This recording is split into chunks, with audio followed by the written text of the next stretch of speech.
Hi everyone, my name is Miriam Strauss. Welcome back to my channel. Today we're doing an empty house tour of my new apartment near Tel Aviv, Israel, in a neighboring city called Ramat Gan, which is literally walking distance to Tel Aviv. But this video isn't going to be your average home tour. Social media loves to show us videos of amazing home tours that often make it feel like there are so many people with lavish and beautiful lives who can easily afford to own a home, which leaves many of us feeling defeated because for the average person, it's actually pretty difficult to buy a home.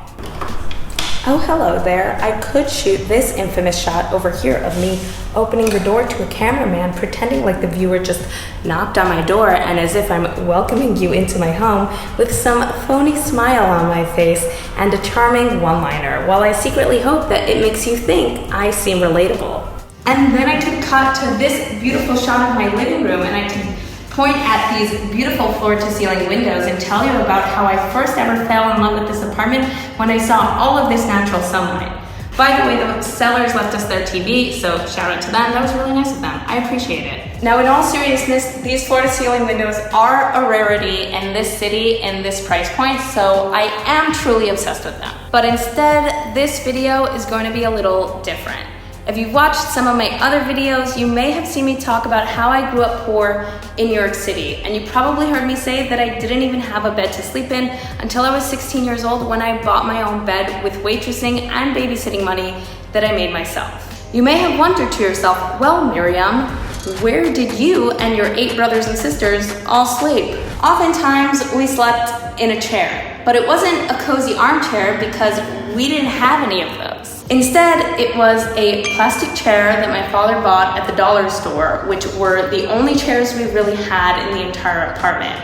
If we were lucky, we would snag 2 chairs and sleep sitting in one with our feet up on the other. But then we would wake up throughout the night and have to fix the positioning of the chairs because they would slowly get pushed apart as our tiny little butt sank in between the middle of them. Or if we were really lucky, we would snag a spot on the only couch in the entire apartment, but then of course we had to share the couch with 2 to 3 other siblings. But we definitely didn't want to sleep on the floor because then it was almost guaranteed that we'd have cockroaches crawling across us in the middle of the night, and we might even encounter a rat scurrying across the floor. The apartment was in such poor shape and it had so much paint chipping from the walls that you would think that we were trying to achieve a purposeful pattern of some sort, and the only rooms that had any doors on them was the master bedroom and the 2 bathrooms. But those doors were in very rough shape and none of them had any doorknobs on them. So when you had to use the bathroom, you had to stuff the hole where the knob used to be with toilet paper to make sure that people couldn't peer into the bathroom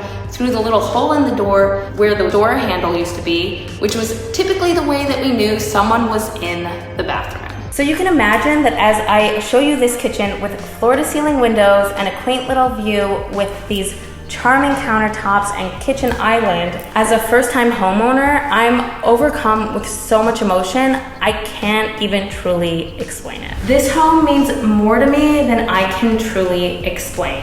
You see, something that I haven't shared on social media is that not only did I grow up poor, but I actually came from a home of domestic violence. To be clear, my mother was not the perpetrator and was herself a victim at my father's hands, so I personally do not blame her. I used to hate my father, but then he developed Parkinson's disease 15 years ago, and he's now a prisoner in his own body attached to life support with a tracheostomy and a feeding tube. He hasn't seen natural sunlight in years except through the windows of his nursing home room, and he hasn't tasted real food in years because he can only eat through the feeding tube. He also can't talk because of the tracheostomy, and he hasn't walked in years or gotten up from his nursing home bed. So I believe that my father received his karma, and I no longer hold any resentment or ill feelings towards him. In fact, me and my siblings and my mother do our best to take care of him. And in a strange way, I would say that we actually love him. And we actually want him to have comfort in his final years because we choose to be good people for the benefit of ourselves. And at the end of the day, if there is anyone on this earth we need to be able to sleep with at night, every day of our lives, it's ourselves. And I couldn't live with myself if I allowed a sick man to suffer in pain unnecessarily. I suppose that would make me as bad as he was to us, and I want to be a better person than he was. Plus, I'm convinced he has some mental illness, and because he can't communicate and he is imprisoned in his own body, and believe you me, he is severely neurotic, I can only imagine that he already tortures himself in his own mind all day long. By the way, this is the dining room. We might end up using it as a bedroom. It's got lots of built-in storage over here, which is pretty awesome. You might be wondering why I decided to share this story about the domestic violence I grew up with during this house tour video.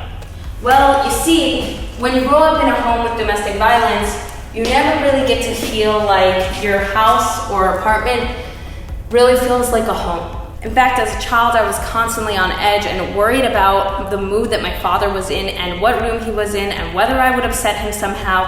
In fact, if you ask my siblings, they'll tell you that one of my coping mechanisms was to make friends with other people that would invite me for sleepovers at their house so that I could avoid having to be home with my father on the weekends. So I never really grew up with a sense of home, and I never got that feeling of home and security and peace that everyone is always talking about a home representing. So those details about my father and my upbringing are necessary to help you understand just how much this apartment means to me. Wait till you guys see the master bedroom.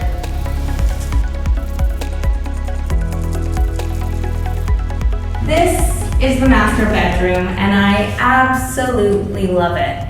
Most home tours would probably point out that there are floor-to-ceiling windows with lovely trees and greenery outside that creates a sense of privacy and nature in an urban city, or the fact that this room is also drenched in amazing sunlight. But instead, I wanted to share how excited I was when I closed on this home and I realized that I'd get to actually wake up every day in this room, which gives me such a sense of peace and calm and security and zen. I'm pretty sure that's the feeling that a home is supposed to give you. So when I walked into this room for the very first time before I even bought the place, I had the strongest feeling and sense of home that I've ever had in my entire life. This is the ensuite bathroom that connects to the master bedroom, and I love that even the bathroom is filled with sunlight. Also, there's something really charming about how cute these almost Tuscan-inspired tiles are. I wouldn't have ever chosen it for myself, but it's definitely a vibe. This is a decent-sized guest bedroom. This is like a half room, I would say. I don't really think we've decided what we're gonna do with it yet. Previous owners used it as a walk-in closet. This is the second bathroom. It's honestly a pretty massive bathroom and it has tons of countertop space. I hope you enjoy this not so average home tour in Israel. I literally grew up poor with domestic violence, and now I get to own this really incredible apartment, which I will cherish for the absolute rest of my life. Whether I have it for the rest of my life or not, I will still cherish it always. So thank you guys all so much for watching.